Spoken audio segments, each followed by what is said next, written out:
Ser podcast.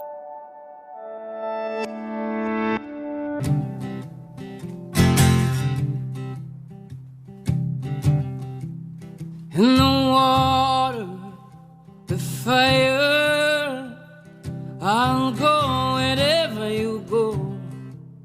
In the valley, in the canyons, I'll go wherever you go.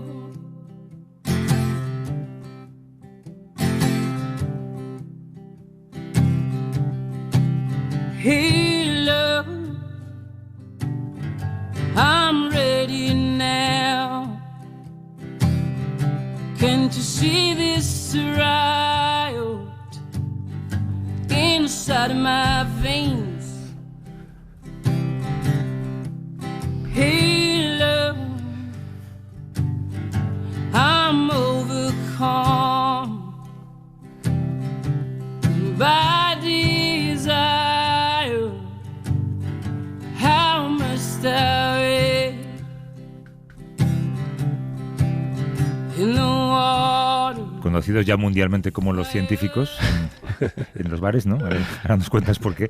Javier Sampedro es doctor en genética y biología molecular, colaborador del País. Pere Estupiñán es químico, bioquímico, conductor en la 2, El cazador de cerebros, y hoy reunión en la cumbre, los tres juntos, ¿cómo estáis? ¡Qué ilusión! Muy bien. De momento hemos superado una serie de crisis. Sí, incluido el COVID. Incluido el COVID, sí. ¿Qué tal? Ni me acordaba. No, la verdad es que ha sido leve. La tos ha durado más de lo que yo me esperaba, pero también soy fumador, hay que recordar esto. Bueno, eres constante exfumador, es decir, vuelves a caer cada 2 por 3. Cada mañana. Cada mañana. Pero a mí me pasó también con la tos, que al final esa fue la única secuela, pero por lo demás está todo bien, ¿no? Sí, todo bien. ¿Y lo de los científicos? Te lo comentaba antes, ¿no? Que el otro día que estaba en una taberna en La Latina y la dueña creo que me reconoció, y cuando le entregó la cuenta dijo, para reparticiones los científicos. Yo que al principio no sabía muy bien de qué me hablaba, dice, no, que te he reconocido la voz de la Vivir. Que pague la mitad Javier San Pedro, ¿no? Que no estaba allí, pero que pague la mitad, ¿no? Exacto. Es un clásico lo de que haga la cuenta que es de ciencias. Eso es un clásico de la restauración. No, ahora es que haga la cuenta que sabe manejar Bizum, ¿no? Oye, mañana, Pera, para El cazador de cerebros, creo, entrevistáis a Daniel Kahneman, que es psicólogo, premio Nobel de Economía por sus trabajos sobre los sesgos cognitivos y la toma de decisiones.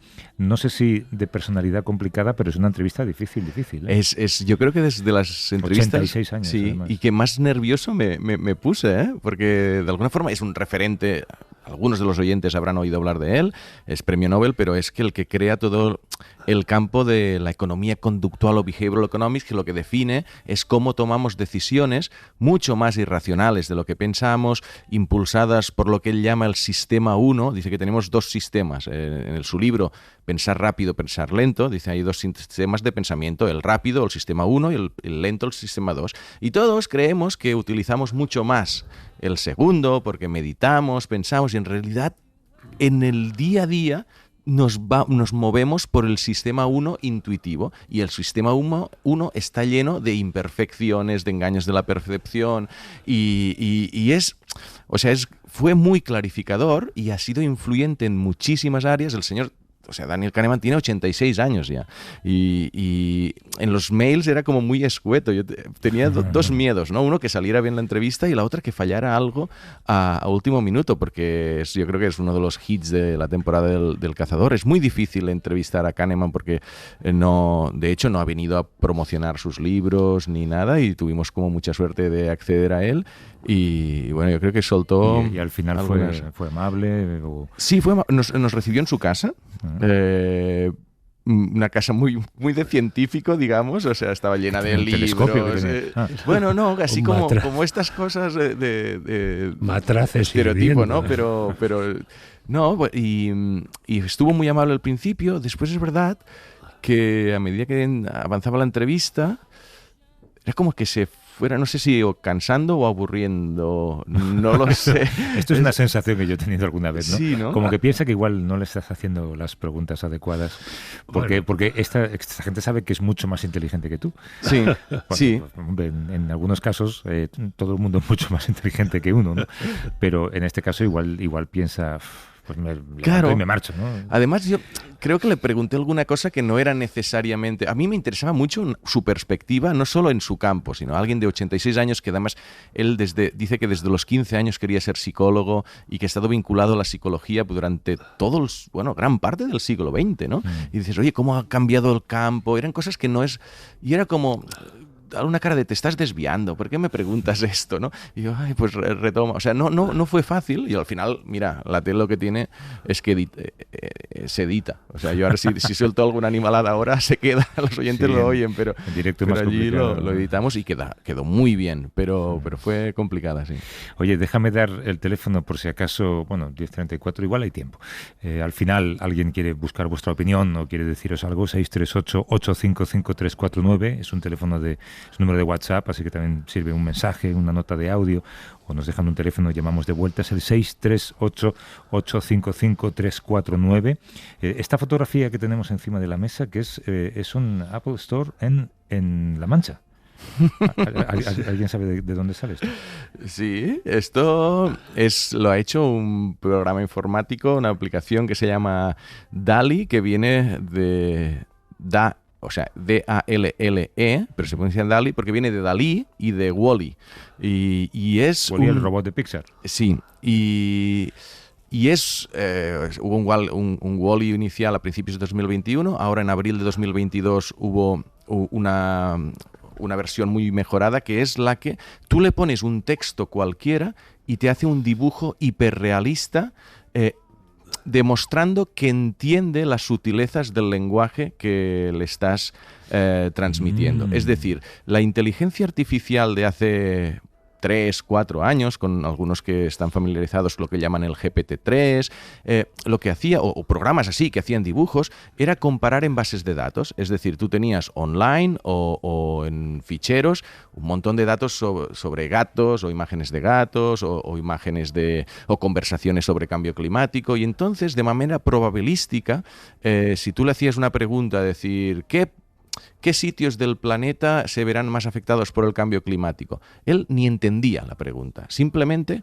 comparaba las centenares o miles de respuestas que había online sobre esto y hacía, pues estocaicamente, o sea, hacía una respuesta que tenía sentido, ¿vale? Pero era sin necesariamente entenderla, sin utilizar lo que llaman lenguaje natural. Sin inteligencia. O sea, una inteligencia más rudimentaria, es decir, la tiene, pero no es lo que llaman una inteligencia general o inteligencia de comprender.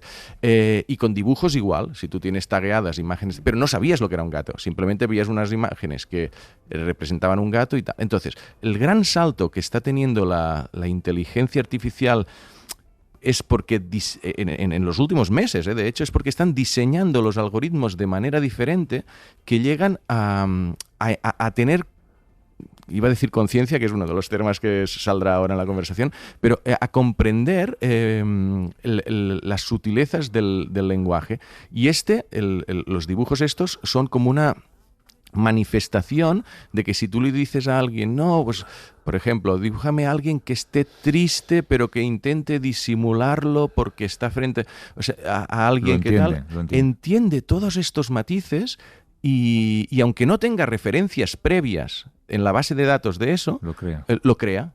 Y cuando empezaron hace unos meses a dar instrucciones, porque lo dejaron online para que la gente pudiera probar, a dar instrucciones de personas que lo retaran, ¿no? A decir, bueno, voy a pedirle que dibuje cosas así más complicadas o más sofisticadas, demostraba que lo hacía muy bien, ¿no? Y estos programas, o sea, ya si pasamos del dibujo a lo que te decía de lenguaje natural, hay otro que se llama Lambda, que tiene unas conversaciones que Tú estás hablando como si fuera un chat, pero de nuevo es como mejorado muchas veces respecto a los chats que había convencionalmente y te da la sensación de que tiene una personalidad, de que te está entendiendo muy bien. O sea, el test de Turing ya está superado. ¿vale? Ahora no sabemos si son... Pero ahora no nos vale, ¿no?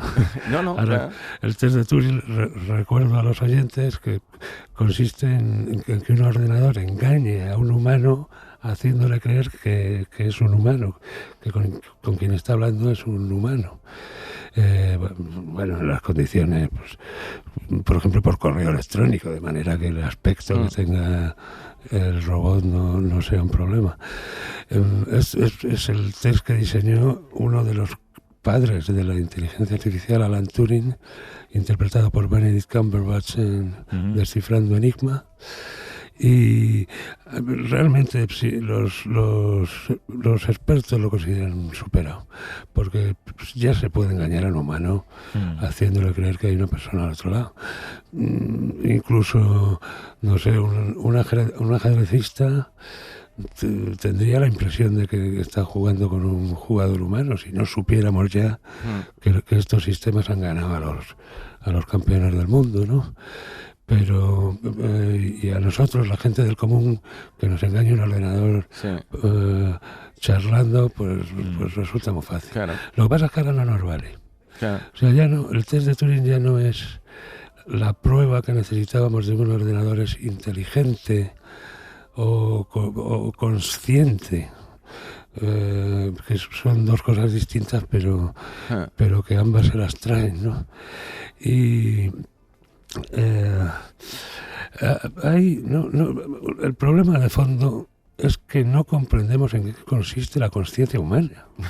Claro. Entonces, difícilmente vamos a poder saber que cuando un ordenador da ese paso a la conciencia, ¿no? Porque no... es que tampoco sabemos. Claro.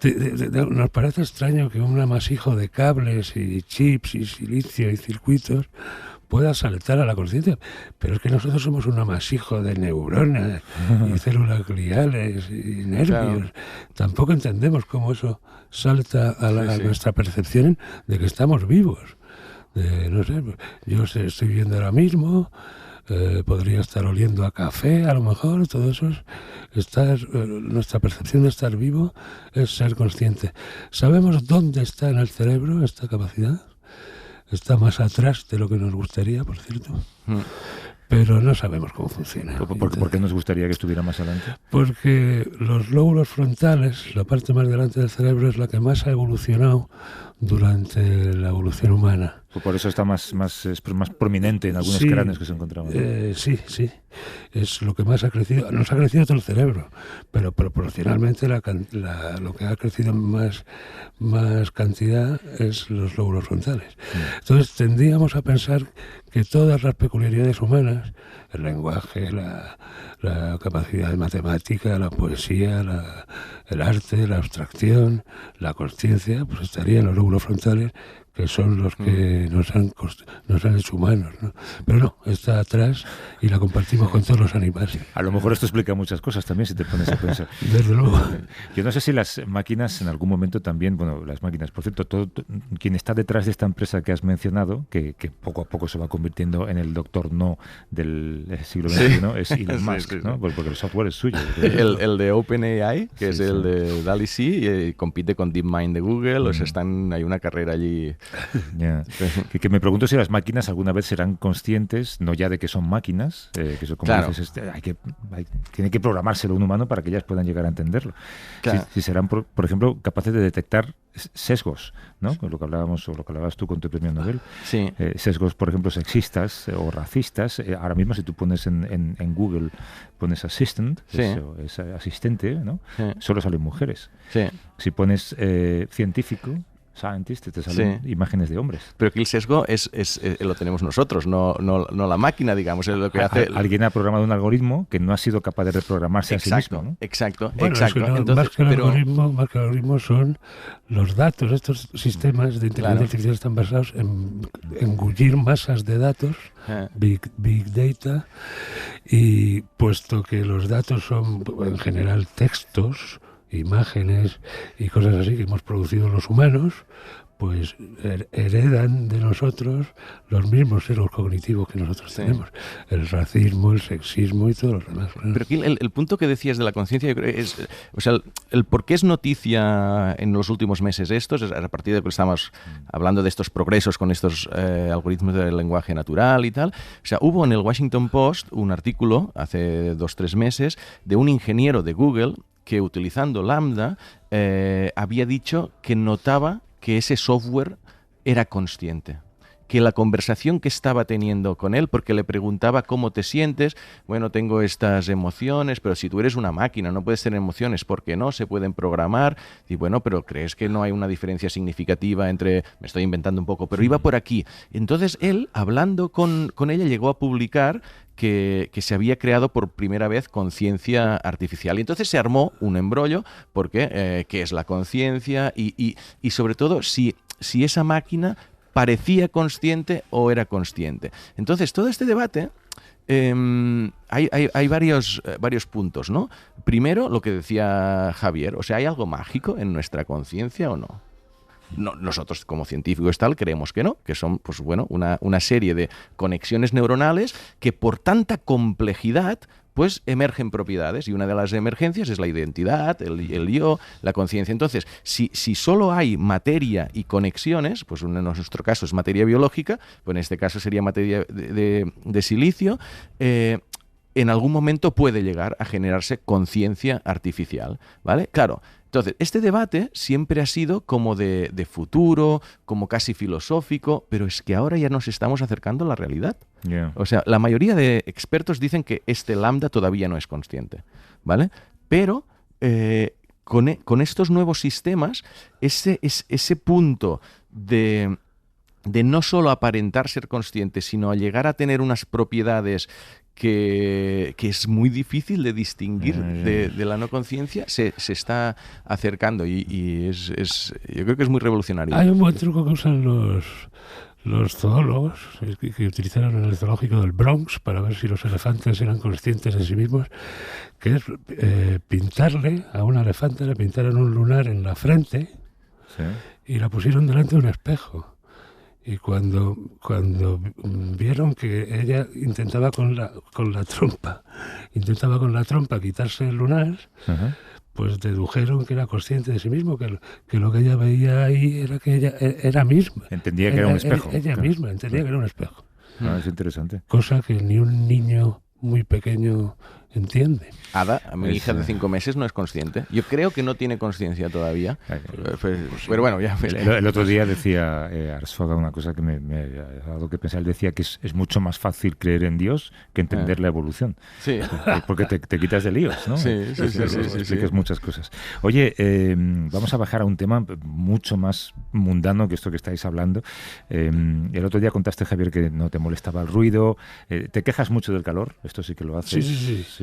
No, sí, el ruido nada que ver con el calor. El calor no lo puedo soportar. Más del 90% del parque de viviendas español es antiguo o está mal diseñado, sobre todo mal aislado, y durante décadas hemos construido para aislarnos del frío y mantener el calor. Ahora el calor es el mayor de nuestros problemas por culpa de lo que todo el mundo sabe que está pasando. Bueno, todo el mundo no sabe. Algunos aceptan que está pasando, otros no lo aceptan. Teresa Cuerdo es doctora en arquitectura, investiga en el Instituto de Ciencias de la Construcción Eduardo Torroja del CSIC. ¿Cómo estás, Teresa? Buenos días. Buenos días. Bueno, estoy un poco regular. Me cogió el COVID, sí. Vaya, me pilló. No, pero bien. Bueno, pero ahí vamos. ¿Estás con fiebre o estás como para una entrevista? Estoy como para entrevistas, sí. Vale. Oye, tú te dedicas, Teresa, a estudiar la habitabilidad de las viviendas en función de la calidad del aire, aislamiento térmico, la iluminación. En los 60, ese término de independencia energética no estaba de moda, ¿no? Pues no. De hecho, bueno, justo cuando empiezan las crisis petrolíferas, las de los primeros combustibles fósiles, las primeras crisis de los combustibles fósiles, empezamos ya a ser un poquito más conscientes y empiezan a elaborarse lo que son las normativas en función del uso de la energía en la edificación, por ejemplo. Empieza a cambiar un poco ante la necesidad, pues empezamos a cambiar un poco la mentalidad.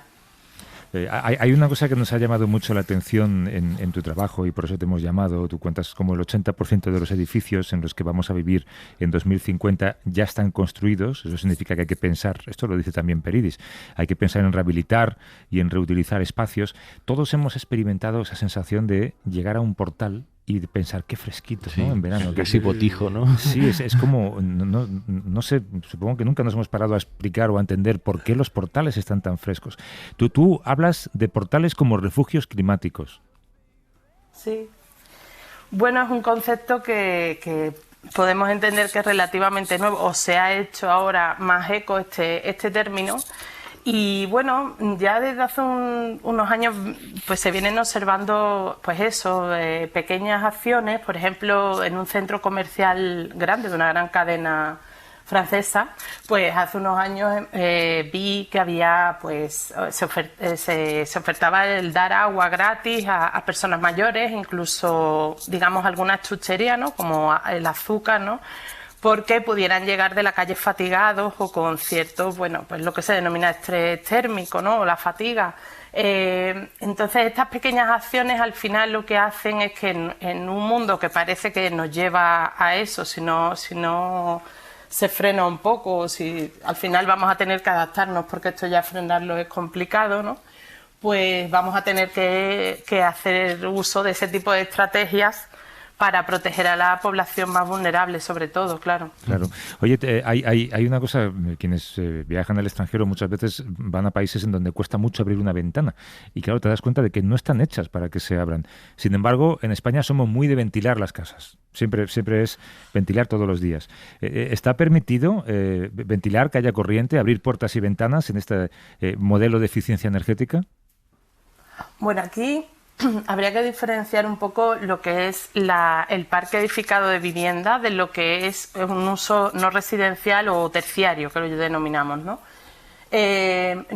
Pasa una cosa, nosotros confiábamos, digamos, en la ventilación de las personas, de los usuarios de los edificios, pero cuando nos damos cuenta que estamos haciendo un uso tan exagerado de la energía en los edificios, comenzamos a no dejarles tocar, ¿no? A no dejarlos ventilar por perder esa eficiencia energética, por temor a perder ese aire, digamos, bueno, en cierto modo viciado ya porque ya está usado, pero sí con unas condiciones que se pueden aprovechar de calor, o sea, de temperatura y de humedad. Y lo que hacemos es recurrir a unos sistemas complejos, o sea, compuestos que tienen, por una parte, la climatización y el reaprovechamiento de esa energía y, por otro, la ventilación. Lo que pasa que eso, bueno, ventilación que se denomina mecánica, es decir, con uso de ventiladores, filtros, etcétera, o híbrida, porque hay veces que las condiciones exteriores nos permiten abrir las ventanas y aprovechar el tiempo que hace. Pues eso, para refrescar la casa, por ejemplo, por la noche, ¿no? Entonces, bueno, esto está muy bien, pero claro, contamos con un parque edificado de viviendas que, como bien dices, es antiguo y parece que no está la cosa tampoco como para comprarse mucha vivienda nueva, ¿no? Que eso también influye. Así es que tenemos que aprovechar al máximo con lo que tenemos. Y claro, no contamos con lo que sí nos ofrece la normativa nueva, claro, que sí que era estos sistemas mecanizados.